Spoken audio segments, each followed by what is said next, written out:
3 legions, almost 20,000 men, counting the wives, the traitors, the mule drivers who follow every Roman column like gulls follow a plow. Gone in 4 days. Not defeated, erased. After it, Rome never sends a governor east of the Rhine again. Not ever. That's not an exaggeration for effect. That's just what happened. My name's Titus Silius. I was an optio in the 19th Legion, which means I was the man standing next to the centurion, close enough to hear every order before the rank and file did. Close enough, too, to hear the one warning that should have saved us and watch it get waved away like a fly at dinner. I want to tell you how a governor who'd spent his whole career putting down revolts in the east walked 20,000 of Rome's finest into a valley they never walked back out of. Because the answer isn't that we were weak. The answer is worse than that.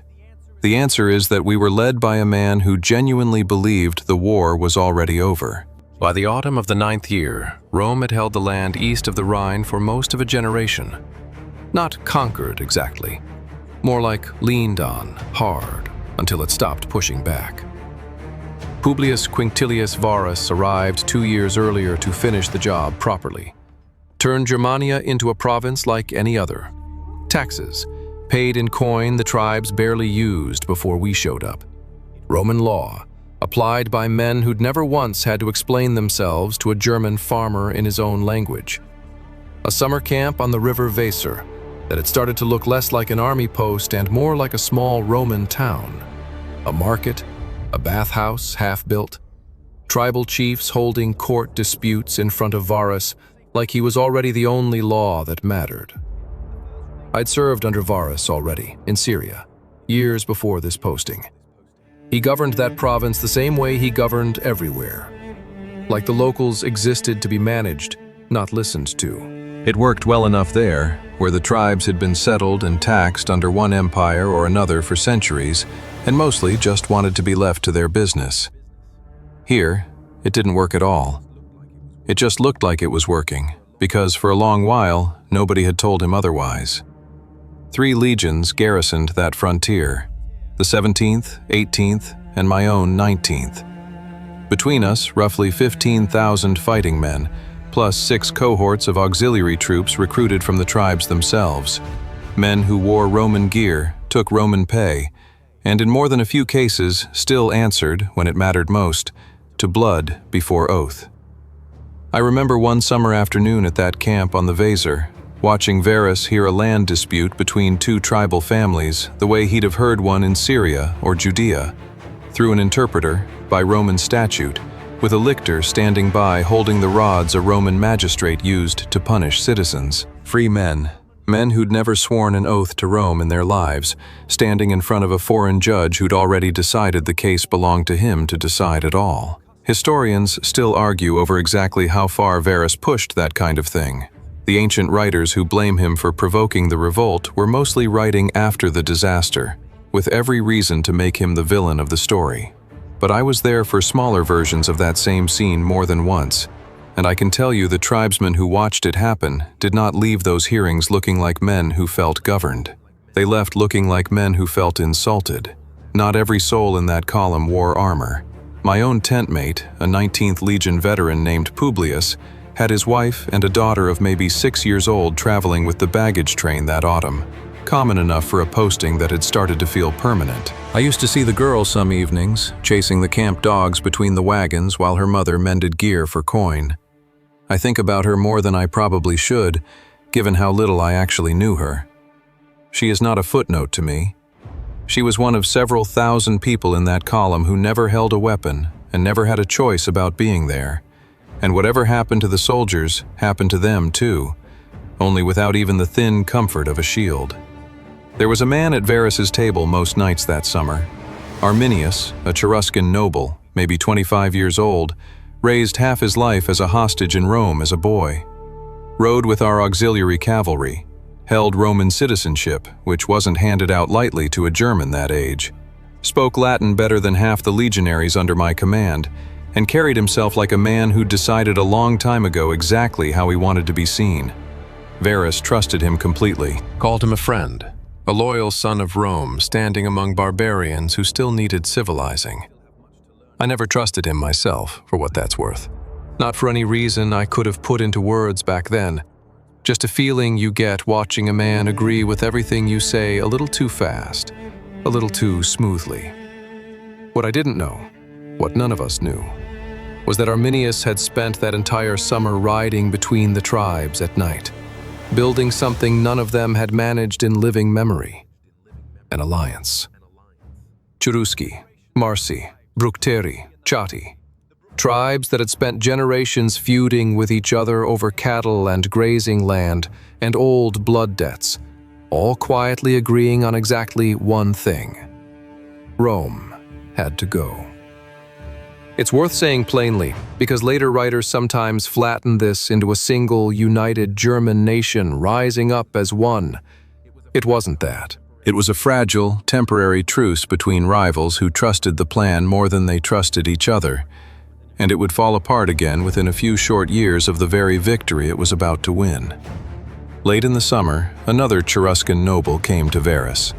Segestes, older, cautious, and no friend of Arminius, for reasons that had nothing to do with Rome at all. Arminius had taken Segestes' daughter, Thusnelda, as his wife against her father's wishes, and Segestes never forgave it. She'd been promised to another man. Arminius simply took her instead. In the old way, tribes sometimes settled these things, and Segestes carried that grudge the way some men carry a debt, patiently, waiting for the moment it could be collected. At a feast in Varus's own camp, Segestes pulled him aside and said it plainly: "Arrest Arminius. Arrest the other chiefs sitting at your table tonight. There's a plot, and it's further along than you think." I wasn't in that tent, but the story moved through the camp within a day, the way every good story does, and I remember exactly what I thought when I heard it. He's not going to listen. And he didn't. Varus laughed it off as a family grudge dressed up as a warning, which, in fairness, is exactly what it looked like from where he was standing, with the accused man sitting 3 feet away calling it a lie. Would you have believed Segestes in Varus's place? Write your answer in the comments, because I've turned that exact question over in my head more than almost anything else in this whole story, and I still don't have a clean answer for it. A few weeks later, near the end of summer, word reached camp of an uprising to the north, some minor tribe refusing tribute, nothing the legions couldn't handle in an afternoon. Arminius suggested a route.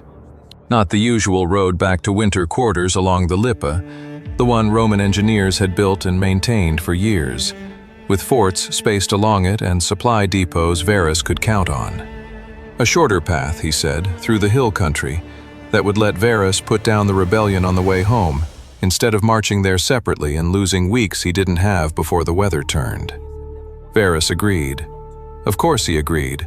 Arminius had never once given him a reason not to, and every argument for the shortcut sounded exactly like the kind of practical advice a trusted officer was supposed to offer. So, on a gray morning in September, the column formed up. 3 legions, cavalry, several squadrons of it, under an officer named Numonius Valla, 6 cohorts of auxiliaries, and behind all of it, stretched out for what felt like half a day's march, the baggage train. Wagons, pack animals, traders who'd attached themselves to the column for the winter, wives and children who'd been living at the summer camp right alongside the men. Best estimate today puts the whole column somewhere between 15 and 20,000 people. Not all soldiers. That matters for what comes next, because a column that long can't move like an army. It moves like a town on the march, and a town can't fight. The road Arminius chose wasn't a road at all, not really. A track, cutting between wooded hills on one side and open marsh on the other, barely wide enough in places for 2 wagons abreast. Rain started the second day and didn't stop, not properly, for the rest of what came after. The ground turned to standing mud. Wagons sank to the axle. Men who should have been marching in tight formation were instead spread thin over miles, half of them hauling wheels out of the muck instead of watching the tree line. Arminius rode out ahead of the column that morning, telling Varus he was going to gather the allied troops he'd promised, reinforcements from the tribes, ready to help put down the rebellion. He never came back. By the time anyone thought to wonder why, it was already too late to wonder anything useful. I was near the rear that day, with the 19th, close enough to the baggage train to hear the first screaming before I understood what it was. They didn't announce themselves. That's the thing nobody tells you about an ambush until you're standing inside one. There's no horn, no line forming up across a field the way you'd been trained to expect a battle to start. Just javelins, out of the tree line, into a column that was still trying to figure out which direction the road even continued in. Men went down who never saw who threw the spear that hit them. The column tried to form up and couldn't. You can't form a battle line on a forest track 8 feet wide with a wagon jammed sideways in the mud behind you. Whole centuries were cut off from each other by nothing more than 100 yards of trees, close enough to hear each other shouting and too far to help. We fought that whole first day in pieces. Not a battle, 100 small, ugly fights strung out along miles of track, none of us able to see how the others were faring, all of us slowly understanding the same thing at roughly the same moment. This wasn't a rebellion we'd stumbled into. This was built for us, specifically, from the ground up, by a man who'd spent a decade learning exactly how we marched, how we camped, how we thought. Somewhere in the middle of that first day's fighting, I watched 2 of our own auxiliary cohorts simply stop being ours. Germanic troops, recruited from tribes friendly to Rome, wearing our gear and carrying our standards. And when the attack hit hardest, a good number of them either melted into the trees or turned their spears the other way. I don't blame every man who did it, not anymore. Some of them likely had cousins and brothers on the other side of that tree line. But in the moment, watching a shield wall you'd trained alongside for a year simply dissolve, it does something to you that's hard to explain to anyone who's never stood in a line and watched the man next to him decide, mid-fight, that he isn't actually on your side. By nightfall, what was left of the column found what open ground it could and dug in, throwing up whatever earthwork discipline could manage in failing light, with half the tools still lost somewhere back down the track. I remember an old veteran near me saying, low enough that only the men closest heard it, that he'd never dug a camp with so little talking in it. Nobody wanted to say out loud the number of dead the day it cost, because saying it made it a real number instead of a fear. Morning came without the rain letting up. Bowstrings had gone slack overnight, soaked through. A bow that's supposed to kill a man at 80 paces is barely worth carrying when the string won't hold tension. Shields, big rectangular things that were supposed to turn a spear, had soaked up water all night until some of the men swore theirs had doubled in weight. Small details, the kind that don't sound like they should decide a battle. They decided this one. Varus made the only call he had left. Abandon the wagons, abandon anything that couldn't be carried on a man's back, and push forward, trying to break through toward the Rhine forts before the column bled out entirely. We burned what we left behind, so it wouldn't arm the men hunting us. It didn't slow them down at all. There was a moment that day I still think about more than almost anything else.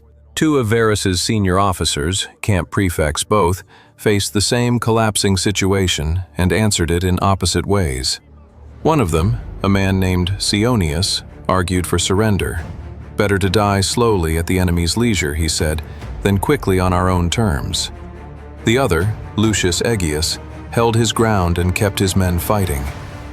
I didn't know either man personally, but I've thought about that split for 40 years since, because it's the whole war in miniature. Some men break when the ground gives way under them, and some men just keep standing on whatever's left.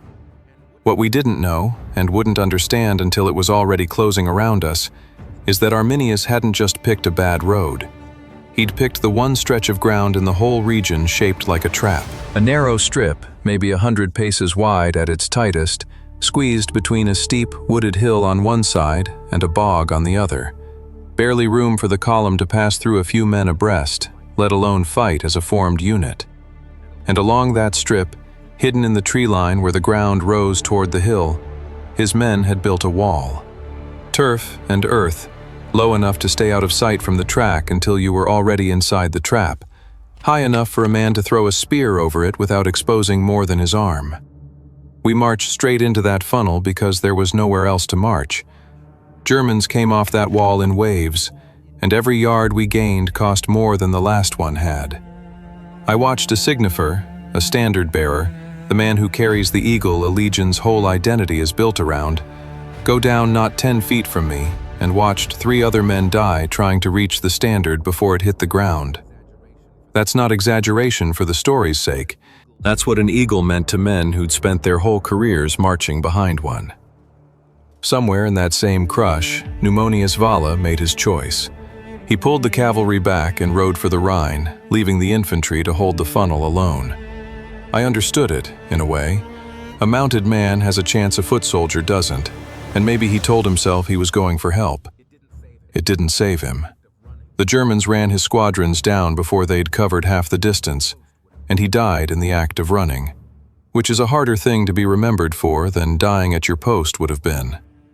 I'm not going to tell you I fought my way out through skill, because that would be a lie, and I've had almost 40 years now to be honest with myself about that day. What happened is simpler and less flattering. A section of the earthwork gave way where a mounted charge had hit it hardest, and for maybe the length of 10 breaths, there was a gap wide enough for a handful of us to get through before the Germans closed it again. I ran. So did the 6 or 7 men near me.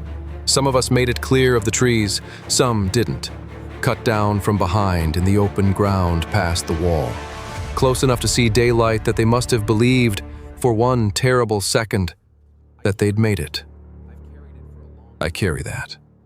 I've carried it for a long time. There's no version of telling this story where I get to leave that part out. We reached one of the forts on the Rhine days later, half-starved, most of us wounded, carrying almost nothing but the story of what we'd seen. We were, by every account gathered since, among a genuinely small number of men who walked out of that forest at all. I didn't see what happened to Varus myself.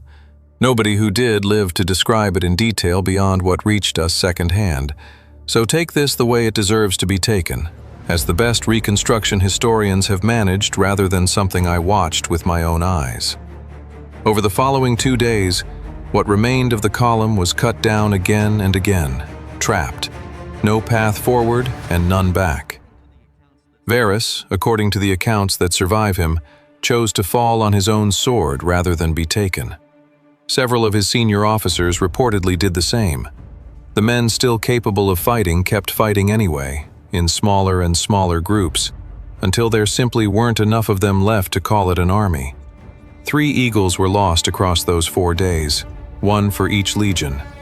To a Roman soldier, losing your standard wasn't just a battlefield defeat. It was closer to losing your legion's soul.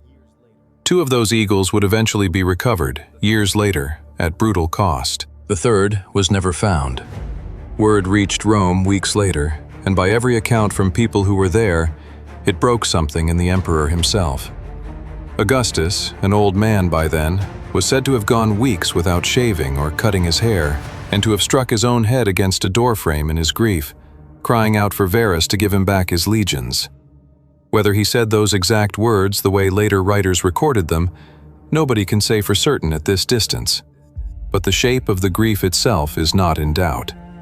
3 legions gone was a wound Rome hadn't taken in living memory, and for a while there was real fear in the city that the tribes would cross the Rhine themselves and keep coming. Those 3 legion numbers, the 17th, 18th, 19th, were never reissued. No unit in the Roman army ever carried those numbers again.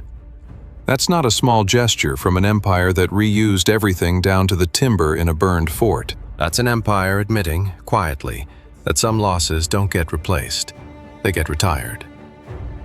Tiberius took command on the Rhine himself in the months after, and for several years Rome pushed men and coin into that frontier the way you'd press a hand against a wound, not to heal it, just to stop the bleeding from spreading further. There was real fear for a while that the tribes would cross the river and keep going, and Augustus reportedly stationed his own German bodyguard away from the palace for a time, unwilling to trust armed men from that part of the world so close to him, friend or not. It took years before Rome felt steady enough on that border to consider marching east of the Rhine again at all. And when it finally did, it was Germanicus who led it, not to hold ground, but to answer what had happened to us the only way an empire that size knew how to answer anything. There's a smaller, crueler story that grew out of the larger one, and I think it belongs here. Segestes, the man Varus wouldn't listen to, never stopped hating Arminius for taking his daughter. Years after the battle, during Rome's campaigns of revenge under Germanicus, Segestes handed his own daughter over to us, pregnant with Arminius's child, taken from her husband's camp and delivered into Roman hands as the final move in a grudge that had outlasted the war itself. Thusnelda was marched in Germanicus's triumph through Rome, carrying her infant son. Her husband, the man who'd broken 3 Roman legions in a forest, never saw either of them again. He mourned her, according to the men who knew him, for the rest of his short life. I've thought about that more than I probably should. A war can turn on a father's grudge as easily as it turns on an emperor's ambition. 6 years after the battle, I went back. Not by choice, exactly. I'd stayed in the army, transferred to a unit under the command of Germanicus, sent to avenge what happened to us with a campaign across the Rhine. And on the way, Germanicus insisted on finding the old battlefield and burying what was left of the men who'd fallen there. I won't describe everything we found in detail because some of it doesn't need repeating to make the point. Bones scattered where men had fallen fighting and piled where they hadn't. Broken weapons half swallowed by the ground. And in the trees at the edges of what had been the Roman camp, skulls fixed to the trunks. A message the tribes had left standing for 6 years, for anyone who cared to come back and read it. We buried what we could identify and what we couldn't both together in the ground where they'd died. I recognized almost nothing. 6 years does that to a battlefield.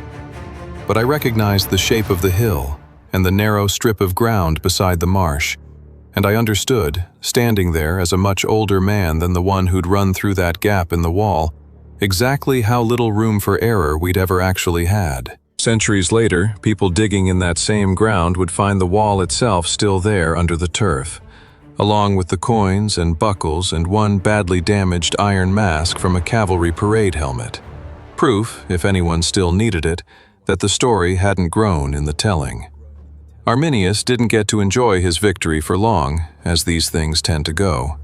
He spent the rest of his life at war, first against Rome, then, once Rome pulled back for good, against rival German chieftains who saw his growing power as a threat of its own kind. He was killed by his own countrymen, not by us, a handful of years after Teutoburg. Rome, for its part, never tried to hold that land again. The frontier settled on the Rhine and mostly stayed there for the rest of the empire's life.